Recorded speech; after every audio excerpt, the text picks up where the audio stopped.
Good morning, praise the Lord, ઈશ્વરનો આભાર માનતા આવો કરીને એકવાર આજના દિવસની શરૂઆત પણ પ્રભુના વચન અને મનન દ્વારા કરીએ.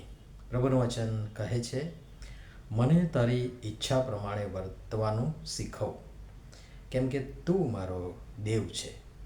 તારો ઉત્તમ આત્મા મને સપાટ માર્ગે દોરો.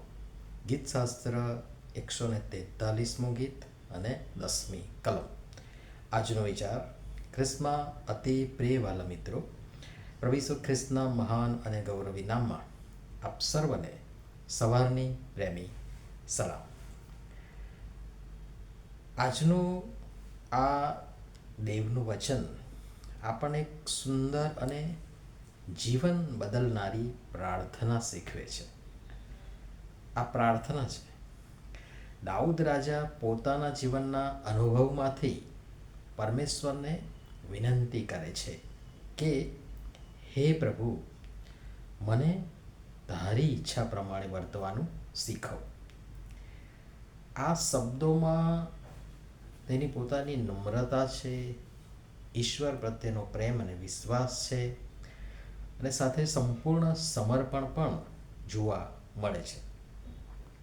ઘણીવાર આપણે આપણી સમજ, અનુભવ અને ઈચ્છાઓ પ્રમાણે નિર્ણયો લઈએ છીએ. આપણા પોતાના માર્ગો આપણે પસંદ કરીએ છીએ અને તેના પર ચાલીએ પણ છીએ. કિંતુ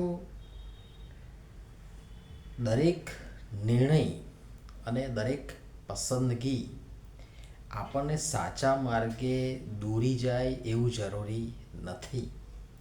અને એના વિશે પણ ઘણા બધા વચનો છે. જ્યારે આપણે પરમેશ્વરની ઈચ્છા શોધીએ છીએ અને તેમના પવિત્ર આત્માના માર્ગદર્શનને સ્વીકારીએ છીએ, ત્યારે આપણા જીવનમાં સાચી શાંતિ, સ્થિરતા અને આશીર્વાદોનો અનુભવ ન કેવળ આપણે પોતાને પણ બીજાને પણ થાય છે. પરમેશ્વરનો ઉત્તમ આત્મા આપણને માત્ર સાચો માર્ગ બતાવતો નથી, પરંતુ તે માર્ગ પર ચાલવાની શક્તિ પણ આપે છે, સહાય કરે છે.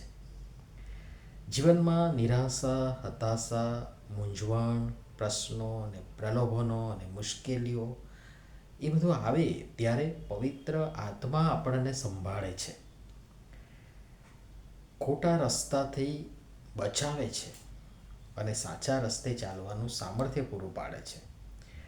અને એ રીતે પ્રભુની વધારે નજીક લઈ જાય છે. અને તેથી દરેક દિવસની શરૂઆત આ પ્રાર્થના સાથે કરવી જોઈએ કે હે પ્રભુ, આજે મારા વિચારો, મારા શબ્દો, મારા કાર્યો એ તમારી ઈચ્છા પ્રમાણે જ થાય. આપણે યાદ રાખીએ કે જે વ્યક્તિ દેવની ઈચ્છા પ્રમાણે જીવવાનો પ્રયત્ન કરે છે તે ક્યારેય એકલી નથી. ઈશ્વર તેની સાથે છે. પરમેશ્વર પોતે તેના માર્ગદર્શક, રક્ષક અને સહાયક બને છે. અને તેથી આજે આપણે આપણા હૃદયને દેવની સમક્ષ નમ્ર બનાવી તેમની પાસે શીખવા તૈયાર થઈએ અને પવિત્ર આત્માને આપણા જીવનનું સુકાન સોંપી દઈએ. પ્રભુ સમજવા આપણ સર્વની સહાય થતા મદદ કરો. નમીએ પ્રાર્થના કરીએ. હે સ્વર્ગીય પિતા, મને તમારી ઈચ્છા સમજવાની એ બુદ્ધિ, જ્ઞાન, ડહાપણ અને તેને સ્વીકારવાની નમ્રતા અને તેના પ્રમાણે જીવવાની કૃપા પૂરી પાડો. તમારો પવિત્ર આત્મા મારા જીવનના દરેક પગલામાં મને દોરી ચલાવે અને મારા જીવન દ્વારા હંમેશા તમારું જ ગૌરવ અને મહિમા થાય એવું કૃપા કરીને થવા દો. પ્રભુ ઈસુના નામમાં આમેન. ધન્યવાદ.